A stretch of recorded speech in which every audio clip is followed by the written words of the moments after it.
jarang-jarang orang mau mengakui kesalahan ya, datang ke minta maaf gitu. Jadi gini Mak Ai, bisanya dia minta maaf, kiriman yang saya kirim balik lagi ke saya. Dan efek dari keluarga si Dinda sakit. Dalam sehari itu Mak Ai, otomatis itu. Ya. Jadi supaya sembuh saya harus minta maaf gitu. Sampai yang beli pun gak ada jadinya Mak Ai. Gak ada yang beli. Nggak seperti biasanya. Gak seperti biasanya. Jadi dia merasa bahwa itu Merasa awal kebangkrutan. awal keberangkutan gitu Mak Ai. Merasa dia tuh.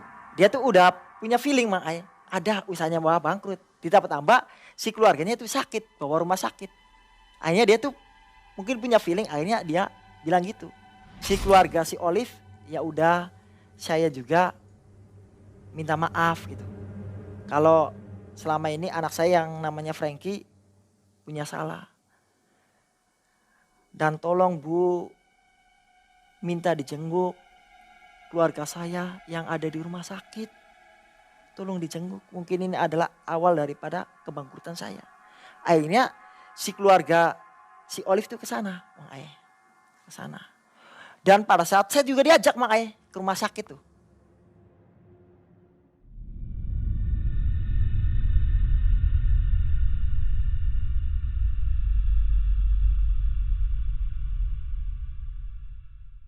Dan pada saat di rumah sakit emang Mang Ai dia itu udah jadi melolong aja tuh Mang Ai. Melolong aja gitu. Sampai dia tuh napasnya nganggep tuh Mang Ai. Oh, saya minta tolong gitu. Maafin saya ya. Gitu. Akhirnya si pihak keluarga Olive ini bilang, ya udah Bu, saya maafin gitu. Dan saya juga minta maaf apabila ada salah kata. Pada saat di rumah sakit, ya, itu ada sosok ular naga berbadan emas. Posisinya tuh, dia itu sedang melingkar di kasur tuh. Kasur, ya, kasur si pasien tuh, melingkar. Dan di samping juga ada Banaspati ya, yang sedang nongkrong gitu. Gitu, Banaspati, siluman ular naga emas tuh. Dan ada sosok perempuan juga. Perempuan rambut panjang, ininya merah.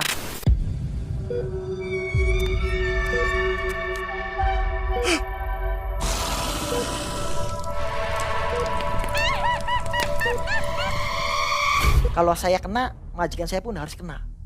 Gitu makanya.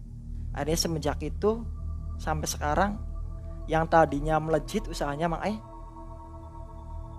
akhirnya dia normal kembali Mang Ai. Dalam arti dia nggak kaya lagi, hartanya udah habis.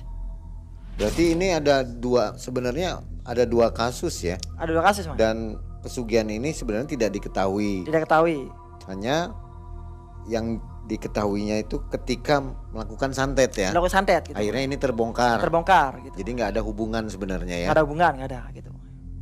Pada saat itu sih setelah ke rumah sakit saya ke rumahnya gitu. Ke rumahnya disuruh sama keluarganya si Dinda tuh. Ayo Kang minta bantuannya buat bersihin rumah saya gitu. Pas nyampe saya ke rumahnya mah iya kelihatan mah. Dia tuh dia minta tolong. Minta tolong juga mah.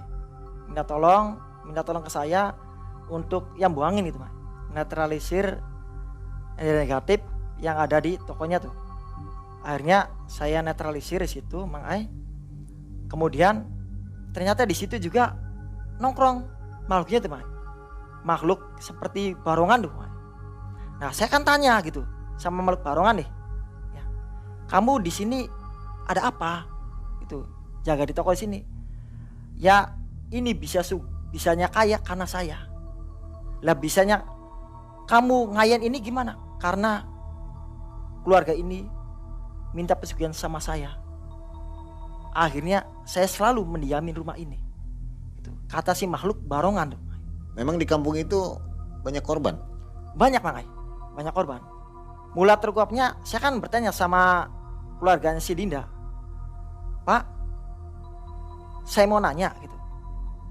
Kalau barongan yang ada di ruangan Bapak itu siapa gitu? Soalnya pada saat saya ke situ kan lihat barongan Mai. Dan saya itu berbicara gitu. Ya punten Kang, itu tuh saya punyaan saya kan minta pesugihan, bisa kayak gini di pesugihan. Bapak pesugihannya di mana? Di daerah di sebuah gunung gitu. Kalau dukun yang santetnya justru yang nyantet itu Mai. Ada keluarganya yang bisa-bisa anak. Keluarga daripada si Dinda. Gitu. Beda lagi ya. Beda lagi Mai. Beda lagi. Berarti memutuskan perjanjian dengan goib. Iya pesugihan betul. Ini. Kan nggak mudah itu. Nggak mudah Mai. Gimana prosesnya oleh Mas Ul? Proses itu harus bertarung dulu gitu. Bertarung dulu. Kata si barongan itu, kalau kamu bisa nundukin saya, maka perjanjian ini akan hapus gitu, akan hilang gitu. Tapi kalau kamu nggak bisa nundukin saya, kamu bakalan mati gitu sama si barongan tuh. Akhirnya saya terpaksa tarunglah di situ Mai. Jadi dia tuh keluar dari kamar ya, nggak tahu kamarnya tuh di dalam isi apa, pokoknya keluar terus nongkrong gitu. Dia tuh ngeliatin saya sambil saya tanya gitu, interaksi. Akhirnya saya di situ tarung tarung, dan saya pun sempat pada saat tarung sama itu keluar darah. Akhirnya saya coba minta sama Allah gitu untuk belikan lagi sama saya. Akhirnya saya punya doa untuk menyirnakan makhluk tersebut. Akhirnya saya berdoa dengan izin Allah, akhirnya dia tuh sirna. Nah setelah sirna, saya ngobrol sama keluarganya si Dinda. Alhamdulillah Pak, mata rantai udah saya putuskan gitu. Udah saya off-kan lah mata rantai. Mulai sekarang ritual yang Bapak hilangkan gitu. Ritualnya tuh hilangkan. Jangan sampai ritual ini dilakukan lagi. Iya Kang, punten.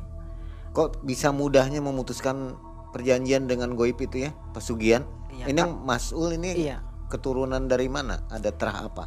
Saya kata cerita nenek, dan nenek tuh dari Uyut ya, cerita gitu ke saya. Kalau saya itu masih ada turunan terah.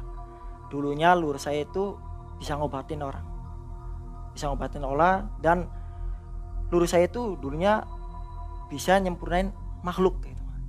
Itu. Keturunan apa? Keraton mungkin? Ya itu sih Obu Halam ya makanya. Keturunan keraton atau enggak, yang jelas intinya lur saya itu makanya dulunya suka menolongin orang ya, orang yang kena santet ya, orang yang kena guna-guna makanya, dan Penyakit medis juga? medis juga. Mungkin dari lur saya meninggal mungkin nitis gitu makanya. Akhirnya saya mungkin bisa ngobatin, bisa mutusan itu, mungkin ya itu masih ada kental lah. Ya, jadi nggak terlalu sulit ya. Nggak terlalu sulit mungkin gitu. Setelah itu Olip sembuh ya sampai sekarang? Alhamdulillah Olip sembuh makanya, dan keluarga dari Dinda pun alhamdulillah sembuh. Gitu, sembuh. Itu dia menikmati kekayaan keluarga Dinda berapa tahun? Kata si keluarga si Dinda itu menikmati kekayaan itu udah 5 tahun makanya. Usahanya juga luar biasa ya. Luar biasa. Tumbalnya banyak sekali ya. Banyak makanya. Karena perjanjiannya kayak gitu. Orang-orang mana yang jadi korban? Yang jadi korban itu satu keluarganya sendiri. Yang kedua tetangganya. Habis. Ya nggak habis, enggak sih. Jadi intinya mah banyak yang meninggal lah gitu. Jadi warga udah tahu ya. Udah tahu warga tuh. Udah heboh gitu. Udah heboh intinya warga tuh. Tapi warga nggak bergerak. Maksudnya. Enggak, takutnya seuzon makanya. Kalau ngobrol mah saya nggak pernah. Nggak pernah. Nggak Cuma pernah tanya-tanya dengan warga ya. nggak pernah. Cuma saya bertanya langsung sama si pelaku gitu. Mereka yang meninggal itu seperti apa meninggalnya? Meninggalnya itu prosesnya yaitu lidah keluar. Selalu seperti itu. Seperti itu. Lidah keluar, gigit ya, mata melotot, tangan itu.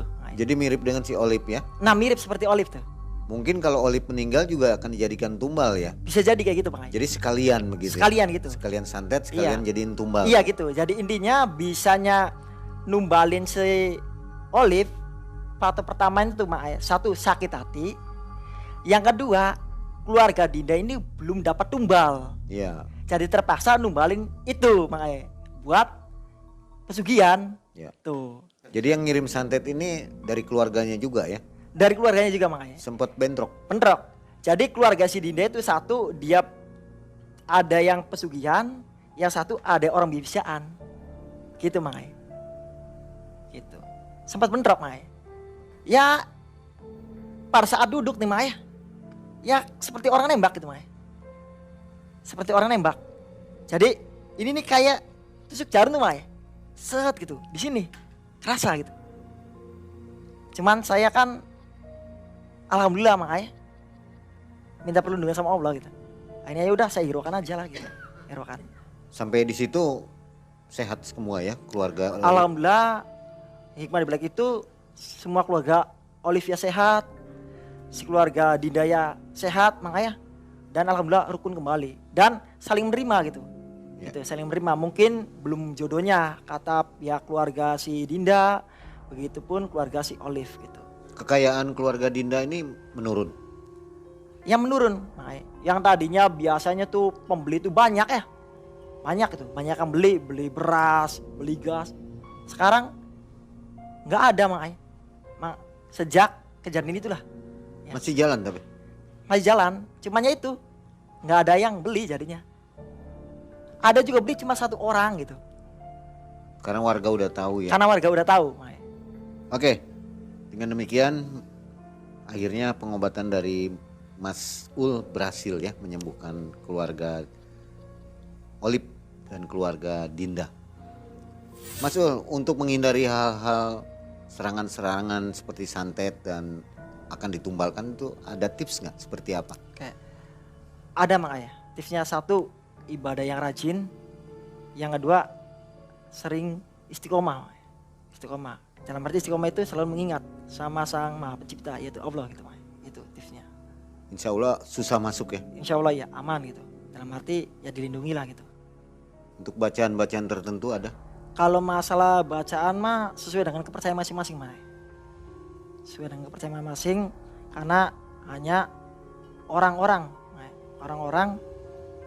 yang punya keniatan. Intinya satu niat gitu. Jikiran apa aja gitu mah. Yang penting yakin lah gitu. Itu bisa menolak ya? Bisa makanya. Kalau sudah kena bisa? Agak sulit? Kalau udah kena ya harus diobatin dan ada yang gampang, ada yang sulit makanya. Tergantung serangannya. Kan kalau yang namanya serangan itu ada tingkat-tingkatannya makanya. Oke, baik. Sobat, itulah tips dari Mas Ul ya. Mudah-mudahan kita terhindar dan tetap selamat lah begitu. Dan jangan berkata yang tidak-tidak lah. Jaga ucapan begitu ya. Iya benar makanya. Terima kasih Mas Ul dan Sobat Malam Mencekam. Kita akan jumpa lagi di video selanjutnya. Assalamualaikum warahmatullahi wabarakatuh. Waalaikumsalam warahmatullahi wabarakatuh.